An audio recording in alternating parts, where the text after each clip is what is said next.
This is our pre-Christmas cash flow masterclass. Our agenda today, Dan is going to be leading us through this content today. I'm just here to MC along the way, break things up a little bit and answer some questions as well. We've got cash flow as a symptom and the anatomy of cash flow.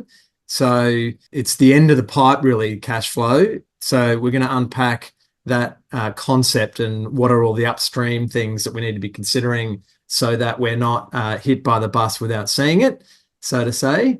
The other thing we're going to be then taking you through is the cash flow tool. So Dan has an excellent cash flow planning tool that we'll be sharing after this session. So we're going to kind of get into the spreadsheet today and get hands-on and take you through the tool that we use with our clients and you can use as well.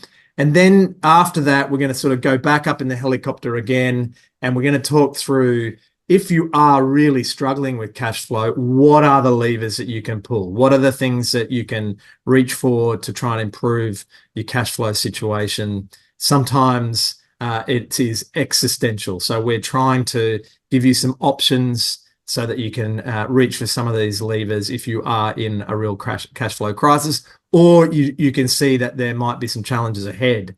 And so how do you navigate that? So we've got some real practical options for you to consider there. As is usually the case in terms of housekeeping, just wanted to, not everyone joining us today has seen us before, so I just wanted to cover who we are, just some basics about what we do for our clients. We offer 4 different service groups. Tax and compliance, this is very much the structure of your business, how your entities are set up, and making sure that you're optimized both for a tax perspective, so you're not paying a cent more than you really want to, but also to protect your assets. In construction, this often has a component around builders and tradies wanting to do their own development. So how do you structure for that? Those sorts of situations. So we also have a bookkeeping division. Those guys are all about accurate, timely data. They understand all the software that's in play in our industry, the Builder Trends, Build Xacts, Wonder Builds, Procore, all the rest of it. And they can really help in terms of allocating invoices to the right job codes, all of that sort of stuff, so that you've got reliable data in your business. The next pillar here is our financial control service. This is all about having reliable reporting. So a strong monthly pack of data. You can see how the business is tracking, but also some budgeting as well. So we look forward into the future and give you clear visibility about how the business is going to travel. And then finally, this service we call ScaleX. ScaleX is all about growing your business reliably and sustainably. It's hard to do that by yourself. The DIY option is a bit perilous in this industry. So our guys will work alongside business owners to help them scale and achieve their growth goals. We work across each of these areas: people, operations, finance, sales and marketing. And we're essentially your growth partner to help you navigate the construction industry safely and achieve this growth scale here, as opposed to the DIY option, which is a little bit forwards, a little bit backwards. We hope to help you achieve a higher amount of growth than you expected was possible, and to do it in a sooner time frame. So this is our team in the advisory team. Each of these guys has a portfolio of around sort of 10 to 12 clients that they're dedicated to, both across financial control and that ScaleX offering. If you want to talk to us, like I said, there'll be a poll at the end if you want to find out more about any of those services. Let's run our first poll. This is all about starting to think about where you're at from a cash flow perspective. A little bit of cash flow fun as we head into the webinar. So heading into Christmas, what's your relationship with cash flow? Are you smooth sailing, no surprises? Improved a little bit, so we're not burning cash as much anymore, but still on some shaky ground. I'm living claim to claim. It's really tight. Finally, I'm not even sure. And if a claim came in or an invoice came in that I hadn't expected, it might wipe me out. So they're the different options there. So Dan, it is a tricky aspect of the industry cash flow. I'm sure we're going to have a bit of a spread of answers here. So I'll just share these results. It looks like people are the greatest percentage are in this not burning cash anymore, but still on shaky ground. That's great to see. I think Definitely. as an industry, we've been through some challenging times over the years, and hopefully 25 was more of a stabilizing year for a lot of people. And I think, we've observed particularly that the hygiene around cash flow is getting better and better across construction businesses. But as we can see there, there's still only 30% of attendees who are smooth sailing.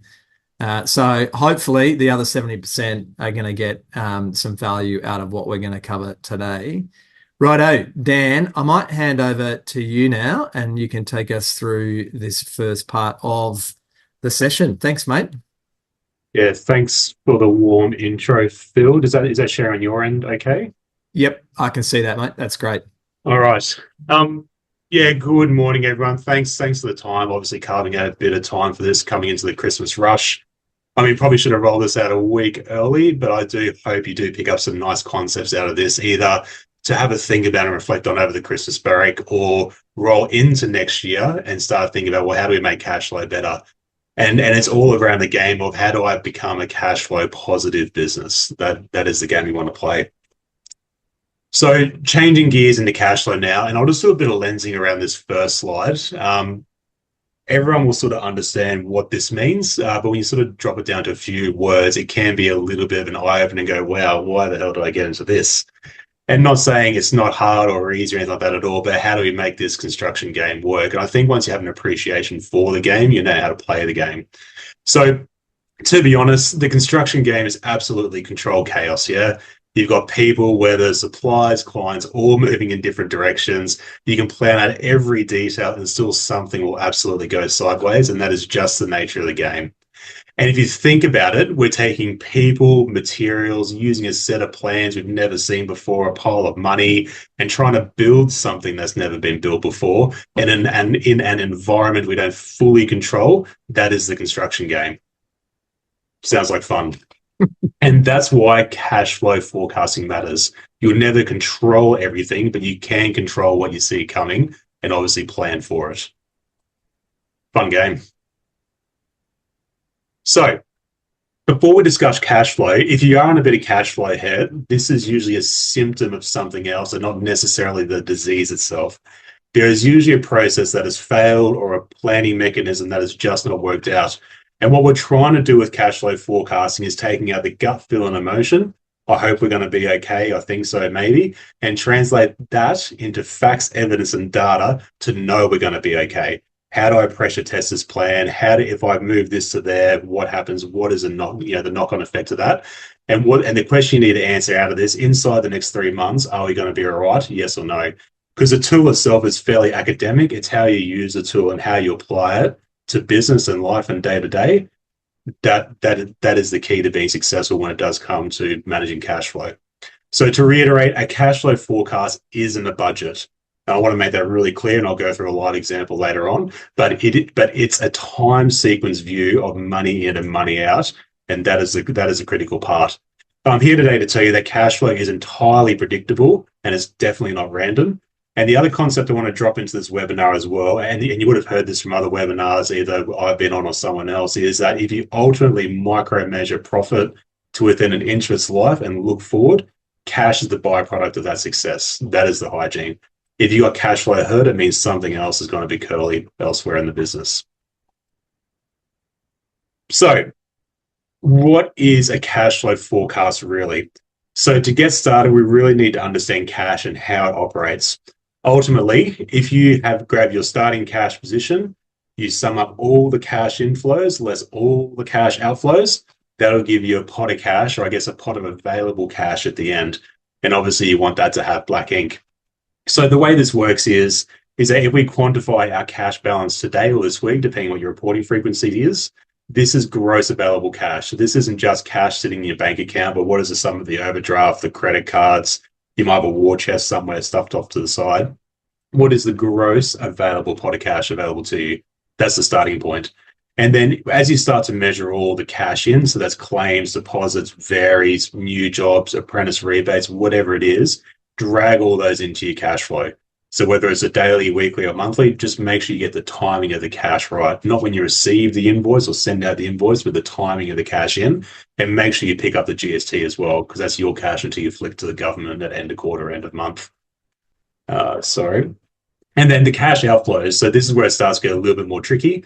Stuff like all your direct debits, commonly your wage bill if you're running carpentry crews or plumbers or whatever it is internally, get all those down. They're all entirely predictable. But when you look at your trades, major trades on site, obviously those quarterly GST bills can be pretty savage. You want to keep your finger on the pulse of those. Direct debits, really start to measure all those out. And the easiest way to do it is go, well, wages are predictable, accounts payable you can see and touch. The really hard one is forecasting out your creditors. But ideally, if you have a sophisticated construction schedule, so we go back upstream in the business process, here's your construction schedule before the job kicks off. Ideally, you have all your trades sequenced out behind that and you'll know the timing of when those land. So if you're trying to do a cash flow forecast with all those basic hygiene principles not in place, this will be really hard to do. But if your business is working as a well-oiled machine, and again, business is a journey. Mine's no different. Obviously, being a partner here at Xact, it takes a bit of time and effort to get right, but you inch it forwards, and then this actually becomes fairly easy and predictable. That's where you want to get to. So the other concept with this is that if 80% of the cash flow in your business will sit in your construction schedule, as far as overheads and all the rest of it go, they're easy. Don't spend a huge amount of time on them, but just focus on getting that construction schedule right, and this will fall out, and this will tell you whether there's any problems. So on to the next piece. Phil, I think we've got a poll, mate, that you're floating around. Yep. Let's run this next poll. It's a little bit like the one we ran before, but this is about your cash flow horizon. So when I look at cash available in the business today, I can see this covering this week only, 2 to 4 weeks ahead, 1 to 3 months ahead, or 3 months with high confidence. So talk us through this one, Dan. Yeah, so the discipline behind cash flow is, usually as you sort of grow up, you run with the bank account balance. Have I got cash? Have I got cash? Have I got cash? Well, that isn't a signal. Well, that is rarely a signal to let you know if the business is okay, you're generating profit, because cash is the byproduct of all that effort. And the further ahead you can look, because in the construction game, you want to spend 10% of our time looking backwards, 9% of our time looking forwards, because you can't change the past, pick up your learnings and go. How far ahead? So, for example, the question I want to ask myself as a business owner or as your advisor or whatever it is how far ahead do I need to look to make sure stuff's okay? My view is normally at least 3 months. Anything outside that will get a little bit wobbly, and then there's a different method for measuring cash flow. But if your answer is sort of 2 to 3 weeks, that's incredibly dangerous. Obviously, for stage claims, if you are a builder on the call, that can be incredibly lumpy. And if one of those claims push out by 2 weeks and you've only got a 2-week look ahead or a back of the beer coaster, there's a fair bit of danger in that. Yeah, so it looks like we've got, the majority of people, sort of nearly 50% can see or are looking 1 to 3 months ahead, which is fantastic. Beautiful. Well done. Yeah, that's great. That's ideal. We have the balance of people though. We've got a few who are sitting in that 3 months plus, and then the rest 2 to 4 weeks, and a handful in this week only. So a real mix there. Yeah, compared to when we did this a couple of years ago, Phil, like we're definitely seeing a trend in the more favorable direction, right? Looking forward, absolutely. What's coming, business planning, it's lovely, right? And as you translate from being a job owner to a business owner, so these hygiene practices are business ownership level thinking. It'll make life a lot easier. Good, bad, or ugly, at least you can plan around it. So to continue our theme, our medical theme, I guess, cash flow isn't the disease, it's absolutely the symptom. So if you are in cash flow hurt, it means something hasn't gone right, an error has happened, someone's hurt themselves, or something has happened that's landed you in a bit of hot water, ultimately not enough sales, whatever it happens to be. I won't talk through all these items here, but ultimately at the end of the day, if we haven't got our estimating right, so let's go back upstream in the processes. If our estimating isn't right, if it got rushed, I was literally speaking to a potential client yesterday, a roofing specialist, and they're still quoting using square meterage. I'm like, how do you measure trays, material, drive accountability for you guys on site? So they're still quoting using square meterage. That's an absolute killer. Can't measure anything, can't do anything. You get to the end and go, geez, I haven't made a bit of money. But obviously having disciplined estimating processes in place, here's the acute scope of work, no scope creep, here is selections. That's all rock solid and agreed before you enter into contract. Here's a parcel of work for 50 grand for plumbing, as an example, and that lands at 50K, it's really tight. Well, that's really easy to cash flow manage out. If you get stuff in there, that's a guess. I'm gonna guess at the carpentry, I'm gonna guess at this. Um, that downstream impact will hurt you. Same as pricing and margin. Like, please don't guess at the pricing and margin side of it. Like, really know it, really measure it. Especially if stuff starts going wobbly on site as well. And again, I don't want to be negative here because you can have trade gains or material gains along the way. Just be really acutely aware, well, how much, what is the parcel of GP this project's going to deliver over the life of the project and at the end. Same with job scheduling. There's two ways to make money in this game. One is obviously sticking to budget and micro measuring and then adjusting. And the other lever in this game to make money is time. So if that PC date moves out, no matter whether you're doing a hot water system all the way through to a, I don't know, multi-story res job, anything that's going to extend the time, it's obviously going to kill prelim scheduling, will stop the next job, GP spreads, etc., etc. And the rest is fairly straightforward. Claims timing. When you are in the herd locker, be really careful of overhead blow. There's a whole separate webinar on that. When you're in the herd locker and going, I need more time, need more time, chuck people in. Just be really, really, really careful of falling into that trap when the whirlwind is kicking off. Be aware of what your overhead load should be, what that percentage should be, and you'll defend and retain that cash. I guess that cash bucket. Why builders and trades feel it harder, more so than the rest of us? Well, cash commonly always goes out early. Apart from that sugar hit of usually the large deposit up front when you are doing a build, it is really hard to run a cash flow positive business in the building construction game. So whether it's builders or trades, it is a hard one to do. But that comes back to negotiation of the contracts, client selection, obviously treating that like a team-based sport as well. Hey, client, you want to see me win? I want to see you win. I want to build something beautiful. You want to sell something beautiful? Well, let's look after each other in this game. There's a few throwaway lines here, but that's the concept I want to drop in. How do you get the right client selection so you can obviously adjust it and I guess influence that cash flow cycle? It is absolutely a thing. One of my other colleagues who flashed up before, Rob, he's a big advocator of that, as am I. But yeah, have a think about how we structure these contracts and deals, and obviously the art and the sell, how do we get the client to buy into it. If you're running large carpentry teams as well, weekly payroll is savage. It keeps coming. Superannuation, they're talking about doing same day on the payday as well. So it's going to rip that cash conversion cycle back the other way, unfortunately. That obviously hurts. Trades are mega hard to find. So obviously, if there's a shortage, they obviously demand more, which is just the way supply economics works. If there's a shortage, prices go up, demands go up, scarcity goes up. And what does that mean? Well, cash usually goes to them sooner. If you have got a firm management or firm grasp on your supply chain, that is entirely negotiable. It's never going to be fun. Hey, I want to pay you later, or I get paid earlier. That is a tough conversation to have, but one you need to have.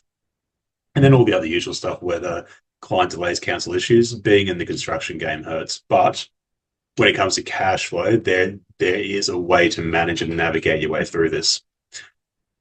So please drop in questions as we go. We have got a bit of a smaller cohort today, so I'm happy to make this super interactive. If you have anything burning or you want to share a story, happy to run through that as well. But I just want to talk about the difference between profit and cash. Two builders, same profit, and cash is massively different. So we'll talk about Bob the builder and Brad the bloke. Both, so in the scenario here, both have pushed out claims of $100,000, same time, same date, same claim, same job, just different. Both have received a trade invoice in.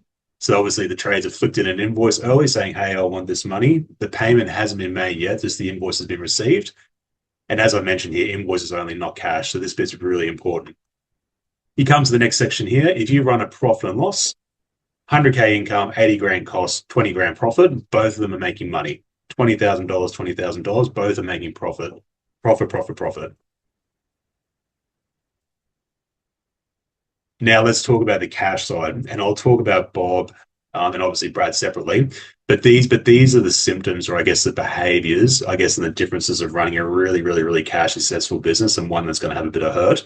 This is obviously exaggerated each way, but you'll pick up the concepts and hopefully this will resonate with a few of you as well.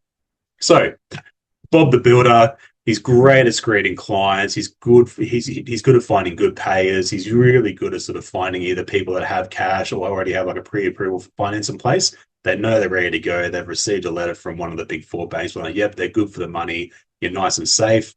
Bob isn't just good at swinging the hammer. He's really good at running business. So he understands the banking approval process. He knows a QS is going to be a pain in the ass. They'll be out there for 2 weeks before they do the claim. So obviously he's very sophisticated around, well, if I have to hit this stage claim, how do I bring that forward? Let's get the QS in early, negotiate better terms with the bank.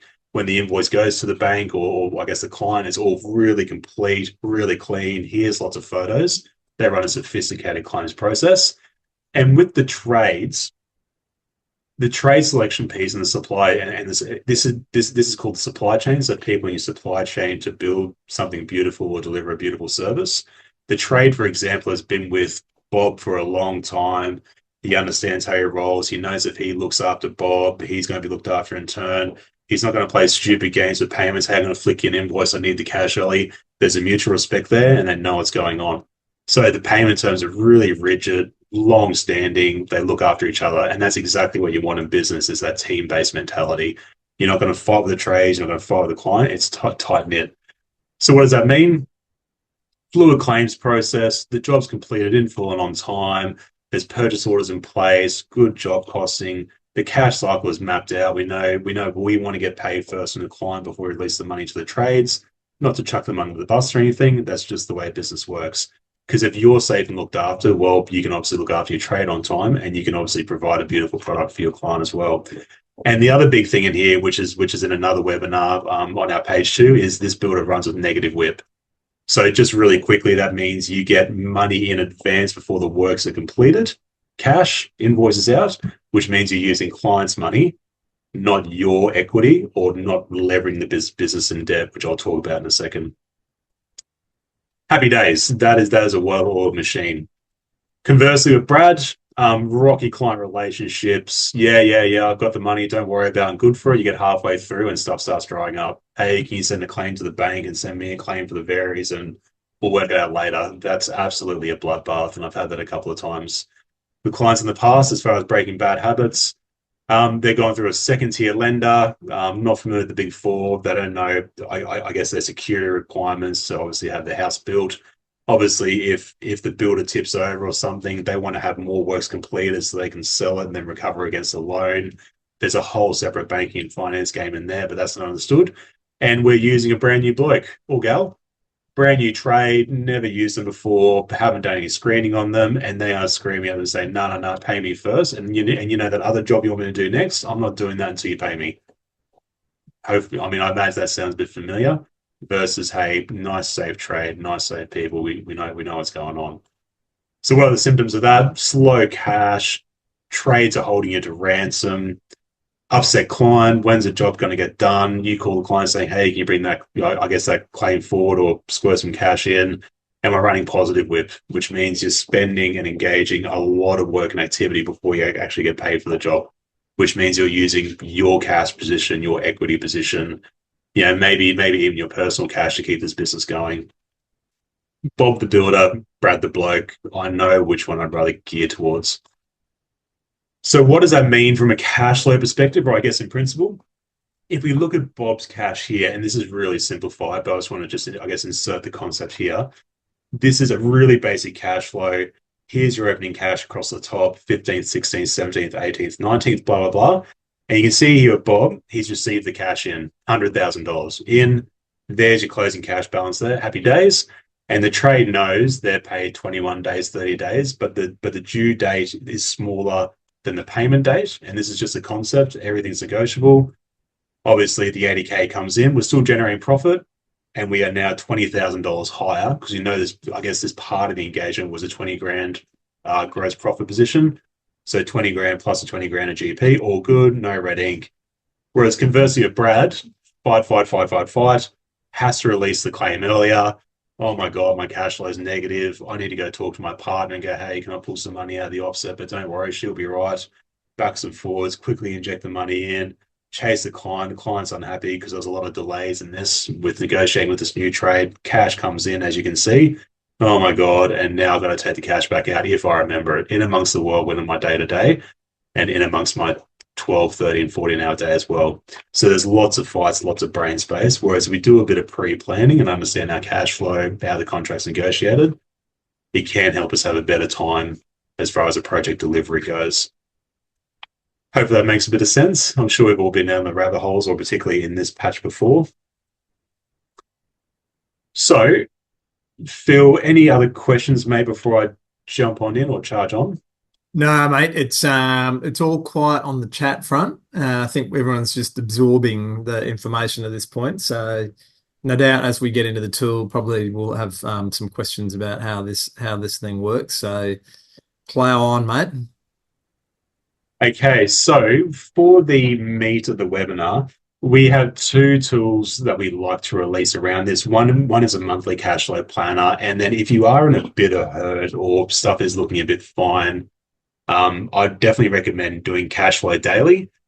It will be a little bit of a pain to sort of update and get it established at the start. But if you are on hurt if you're on hurt daily, if stuff's a bit more stable and obviously there's nice black ink and it's sort of growing over time, a monthly cash flow will absolutely be fine. Or if you're a bit anxious, we have got a weekly one. It's not releasing this, but reach out if you like a weekly cash flow from us as well.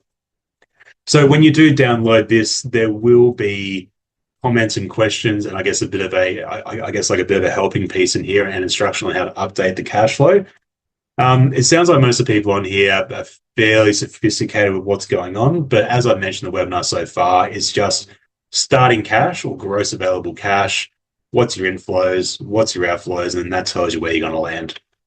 So I'll run through this from a conceptual point, high level.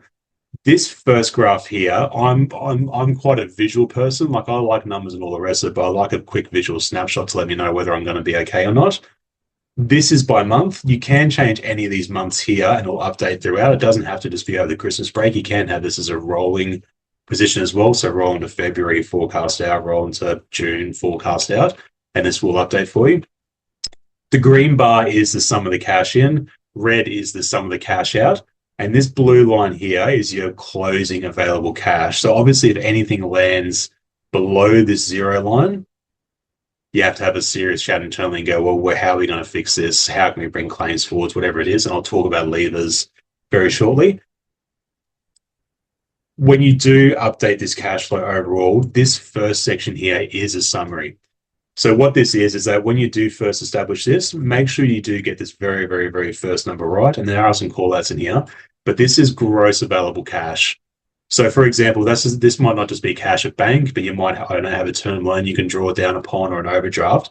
Make sure you do grab what's available in overdrafts, what's available in credit cards, et cetera, and drop that in plus your available cash. Drop that in there as far as the starting point goes, because if you get that wrong, obviously it has, I guess, a couple of things. One, bad data, bad information, bad decision making, and it can create a lot of anxiety if you do get some of these cells incorrect. So start with there, get that right. The next portion, which is generally pretty easy, I find builders and trades are very, very, very good at estimating when cash is coming in. So this is based off claims. This is then based on cash out. If you remember in the first slides, the repetitive stuff is easy. So your accounts payable, your direct debits, your payroll. But it's the stuff that's sitting in your construction schedule, the go forward schedule. How do you map those in as far as timing goes? That'll be a fair bit harder.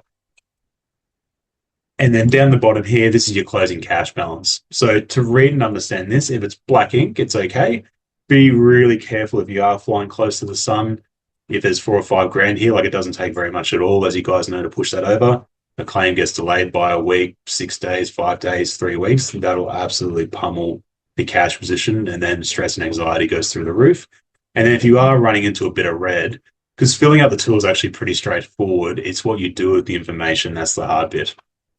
So this here is your summary, and it's based on the effort as to what you input down the bottom here and then what you input in these couple of sheets down the bottom. So I'll probably start with the customer side first because that's nice and easy generally. What I like to do with this is I like to break it down into, I guess, into two areas. One is like ad hoc cash. So it could be like, I don't know, apprentice rebates, ad hoc jobs, whatever it happens to be. Just take the time and be disciplined around listing these out. Be descriptive in what you're writing there as well. Don't rush this, because if you are using this, I guess, in a lot of detail, you still got a day-to-day business to run and all the rest of it. Just do make sure you do write some notes in there as to what it is. If it is apprentice rebates, or I don't know, or you're doing a micro job to keep cash flow going, write in some comments around what it's for, when the cash is to be received, just so this does have a bit of weight and makes sense. If you have nothing in there, you just drop numbers in and you get to it a week later, it can be difficult in amongst the day-to-day whirlwind of playing the construction game to remember what's going on here. So ad hoc stuff, list out, take the time, take the effort, work out when the cash is received, not the invoice going out. That's a critical bit, and include GST on these as well, because that's your until you rebate it to the government every quarter, every month.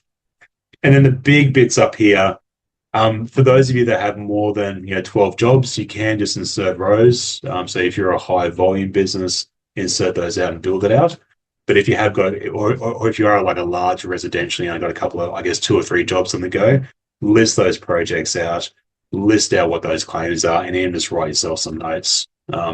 Conversations with clients. Hey, the client promised me on this date, and this will help us sing a little bit better. And then as you enter projects in, and then I guess the ad hoc cash entries in here as well, they'll give you total cash in. So 205,000 in November, coming across to here, $205,000 in November. That's the way it works. This is absolutely fluid. Stuff changes day to day. A client promises you a payment on Friday. You rock up to Friday, you don't get it. You call them and go, "Oh, sorry, I want to just release that to the bank. It's now moved to next month." Do make sure you keep this up to date as well, because if this is old and redundant, you won't find value in it. You'll get frustrated and then leave it.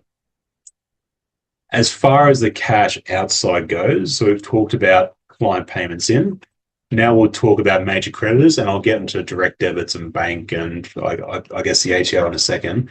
Same discipline, same process. So with your major COGS, so cost of goods sold, so that's job-related costs, generally start with your accounts payable and then map that out by, I guess, ideally supplier. And then if you have got a construction schedule in the background and you can see where major payments are due to be released in future months, do drop those in there as well. So that piece is critical. So if you have got a strong accounts payable ledger, you can create another tab here. And if it is itemized out on payment dates, you can have one line there saying accounts payable. But it's the stuff that's coming at us that isn't in the business. So call it the known knowns. So if you've got like a major trade package on the side and you're not running purchase orders, for example, but that, I guess, the letting of that package was 80 and it's due next month, but you haven't received an invoice, drop that in. ABC Plumber and Co. drop in the timing of the payment, not the invoice. So make sure that's super accurate. With the other side on the, just to comment on this as well, if you have a strong purchase order process in the business, so purchase orders are obviously an agreement to deliver a parcel of work inside the scope for this amount. If you do get the timing of those purchase orders right, and you haven't received the invoice yet in from the trade or the materials provider, you can actually use purchase orders if you're running a sophisticated machine to give you a bit of cash flow visibility in the background as well, because we'll have the timing, the date when the works are due to be completed, and the trading terms generally of the trade provider, and then you can drop this in there as well. But if you have any questions around that, please drop that in the chat. As far as overheads go, there is a separate section on this dashboard here. I'll come back to this in a second because creditors, overheads, same thing. When you are inputting this section here, and we have tried to make this section down the bottom here, the repetitive stuff. So if you've got a payroll on the go, make sure you do drop in the net payroll. So what I mean is you pay Daniel Wilkinson $50 an hour. I get $40 in hand, $10 goes to the ATO as obviously the tax withheld. Make sure you drop in the $40 amount, not the $50 amount. So the $50 amount sits in the profit and loss statement. From a cash flow perspective, you just want to capture the cash that goes out of the business, so the net payroll impact. Because that tax you withhold, obviously from my pay week to week, fortnight to fortnight, you generally get to sit on that for a month or a quarter, depending on how big the business is. You get to keep that in your business as working capital, that's called, free cash flow working capital, to obviously fund other elements of the business until you pay that a month later or a quarter later. Net cash flow important. Stuff like work cover, particularly in Queensland, you usually get the first 2 or 3 months free, and then they sort of bundle up into 9 monthly payments. Make sure you do grab that. And obviously, everyone's favorite employment tax, payroll tax. If you're lucky to pay that monthly, get that in there as well. But these are all your employment expenses essentially bundled there. Same with the ATO. If you have debt payment arrangements, that's separated out. The monthly page growth holding. So that example I gave before, that $10 gap, that's obviously bundled into the page growth holding, child support. And then the big one in here is those BAS payments. They usually come around every quarter. If you're really big, you get to pay those every month, which is very nice. Just make sure you have a firm finger on the pulse of that. If you know how to read and interpret a balance sheet, again, we've done a separate webinar on this one. Your balance sheet will actually tell you exactly what the BAS bill is before your bookkeeper even gets to it. So you don't have to do the clench and home and go, oh my God, what's it going to be? Your balance sheet, or particularly Xero's got some really sophisticated reports out of it, like 3 or 4 clicks and you'll know what your BAS bill is going to be, especially if you've wrapped up the quarter and it's not due to be paid till February. You can actually drop that in and go, am I going to be okay? Yes or no? Loan repayments. So these are essentially your direct debits. Drop those in as standard. Don't worry about what's a capital payment or interest or anything like that. This is just cash. So I hope that's nice and easy. $2,000 recurring a month for a car or $8,000 or anything like that. Drop all those in. And then same with like credit card repayments as well. Anything not caught here, which is sort of like the overheady category, wages, drop into this section here for the small bits and pieces. To be honest, for every hour you spend thinking about overheads, I'd spend 10 to 15 hours thinking about that category. Don't over-ego overheads. Most of your overheads should be running, 10 cents on the dollar.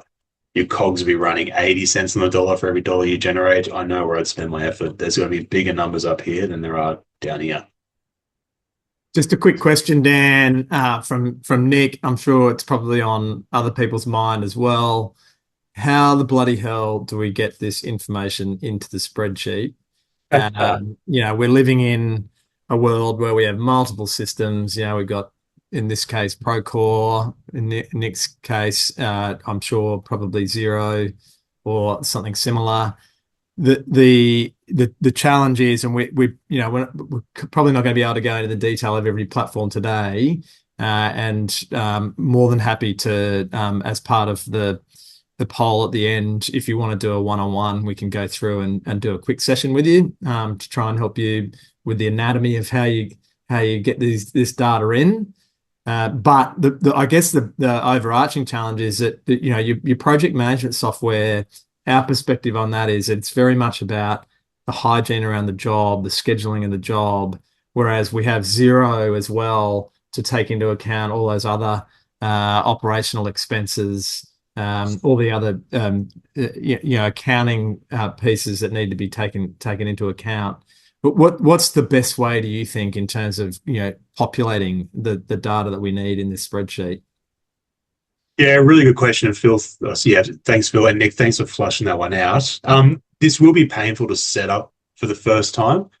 If you are hitting one of these for the first time as well, contrary to what I said before, spend a little bit of time on the overhead section first, delete everything out, zero everything out, and just do it bite by bite. So instead of having like a monster list of all these transactions you enter, when I did build this, I did try to have it in like little categories, like payroll, like what's our weekly payroll, enter. Okay, well, what have I got a payment plan at the ATO? Enter it in per the payment plan. That's just to get the muscle memory going. Actually, this isn't big and scary. I'll promise you when you do fill this out, you'll get it wrong. Cash flow is notoriously challenging to keep updated, and it depends on all the other processes and systems you have upstream to get it right.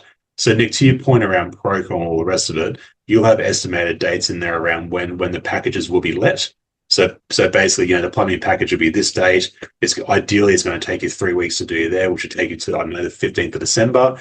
And then that trade's payment terms are 7 days, 14 days, 30 days. And that's how you sort of like link the ecosystem together. Happy to do a separate one-on-one with that one, Nick. I've got a couple of clients that use Procore directly and happy to give you some advice on it. But bite-sized pieces, I'd probably start with the inflows first. Jump across here and fill these out sort of line by line, and you don't need to use every line. Creditors here will be, start with your accounts payable. That's the easiest one to map out because you've got the invoice, you can see it, when it's due. Drop in anything else that is overheady down to the section there. Just be methodical. Just go, right, rent. What's my monthly rent? Fill it in, fill it in, fill it in. Telephones. Look backwards. Okay, on average, they cost $1,200. Don't go $1,281.49. Materiality, guys. And just fill it out line by line. And it is a best guess. But what we're trying to do here, the ultimate goal. So if you go to the last page of the storybook, we're going, okay, when I get to the end, is it happy? Everyone wins, good time, or is the last page of the storybook scary?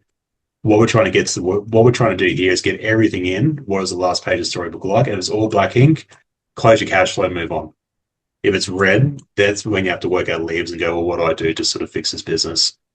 Can I just jump in, Dan? Probably, and I'm sorry if this sounds a bit self-serving, but I just wanted to roll back to the opening slides around the services we provide. Financial control as a service, that means that we would be completing all of this sort of, spreadsheet tasks on your behalf as your financial controllers. So, I mean, obviously there's a fee attached to that service, but if this sort of work is not your cup of tea, or you're not interested in investing the time, or you can get leverage for your time doing other things in the business, but you want this level of clarity, then that's what the financial control service is all about.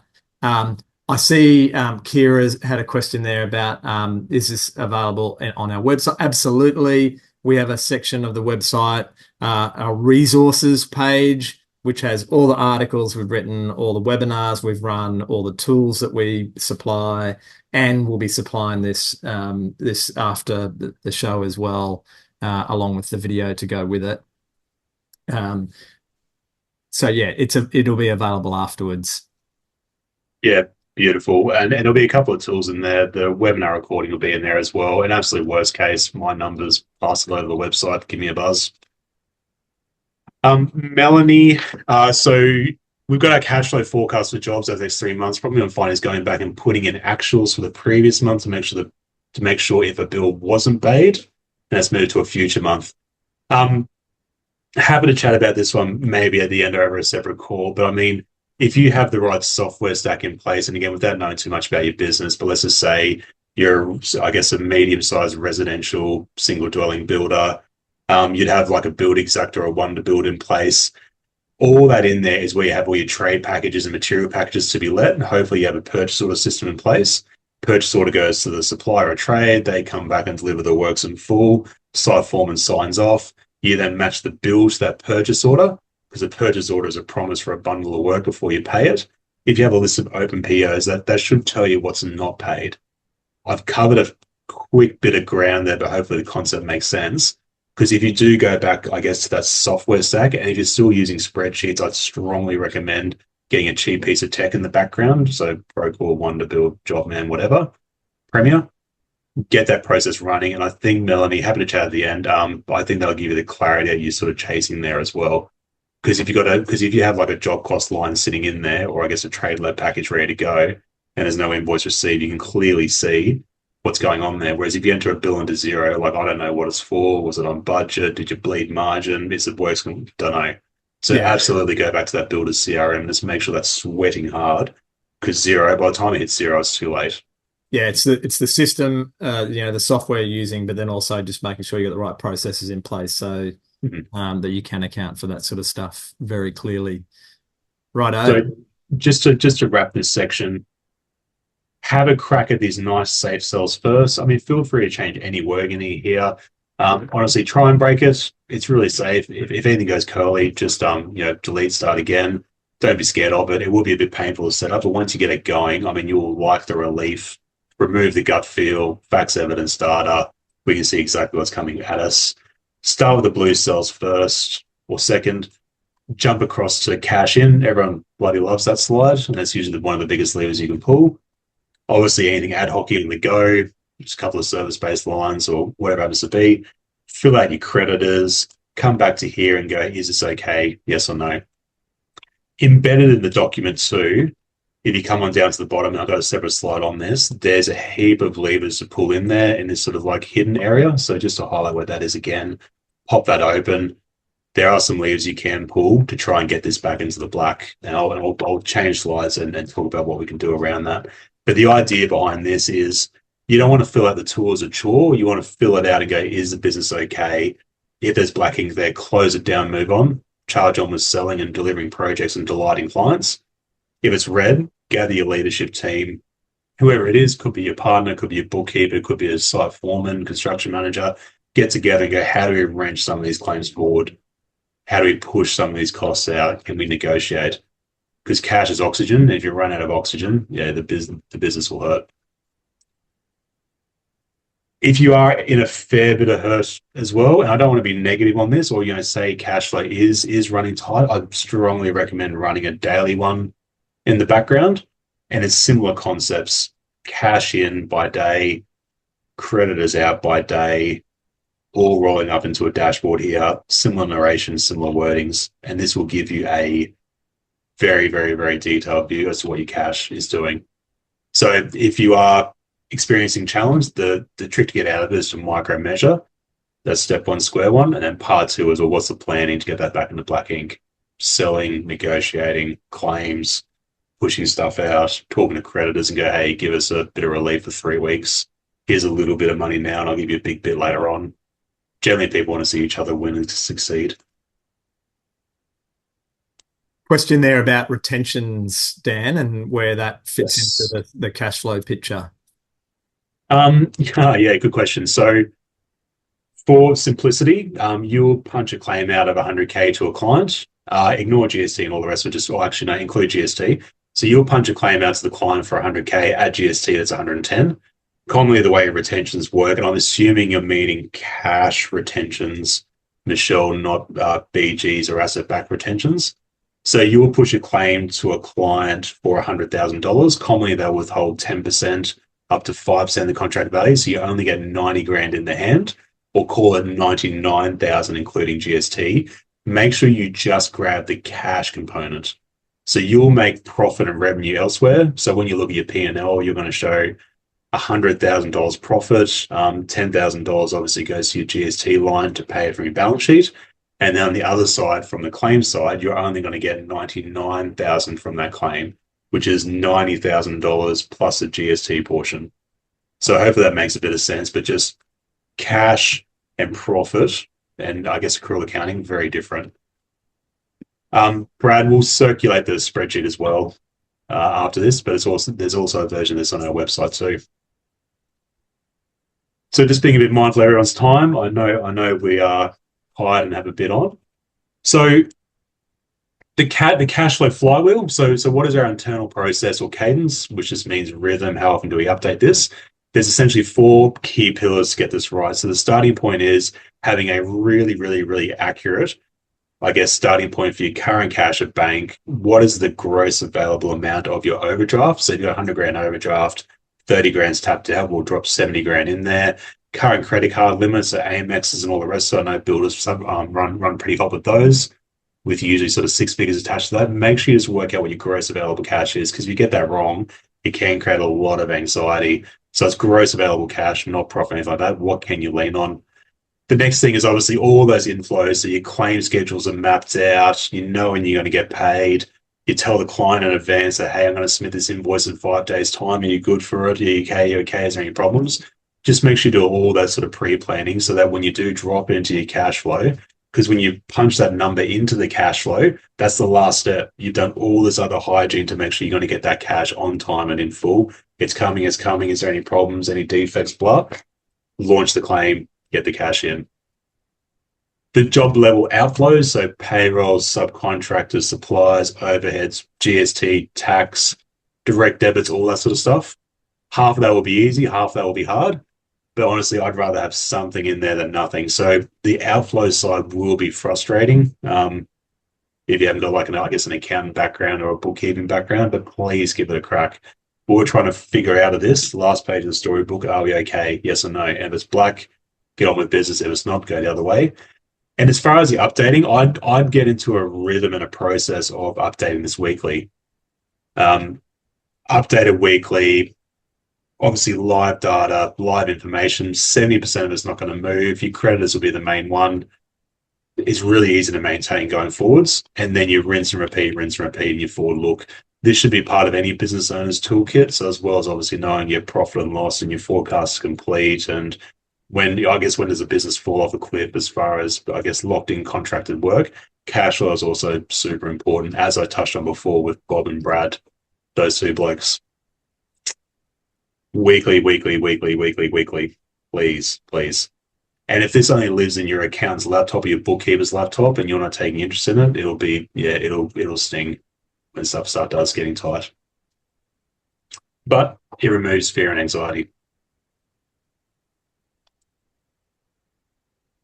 So this is bingo, cash flow levers bingo. yeah.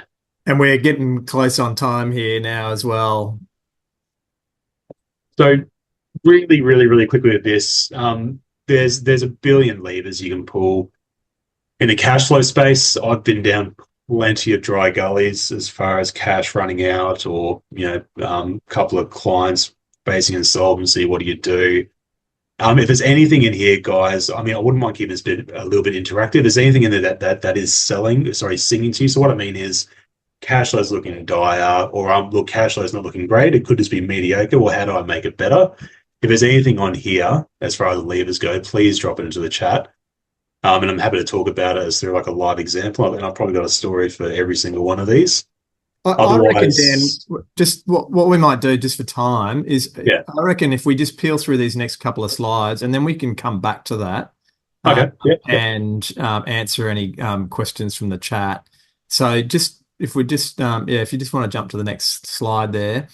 So as I said, we've got a video replay. It'll come out after the show, along with the tool. So you can download the tool and use that and watch the video. I am just going to launch this poll now that I mentioned. If you want to learn more about any of our services, so any of those services I mentioned, if you would like to have a one-on-one around cash flow, be happy to do a session with you.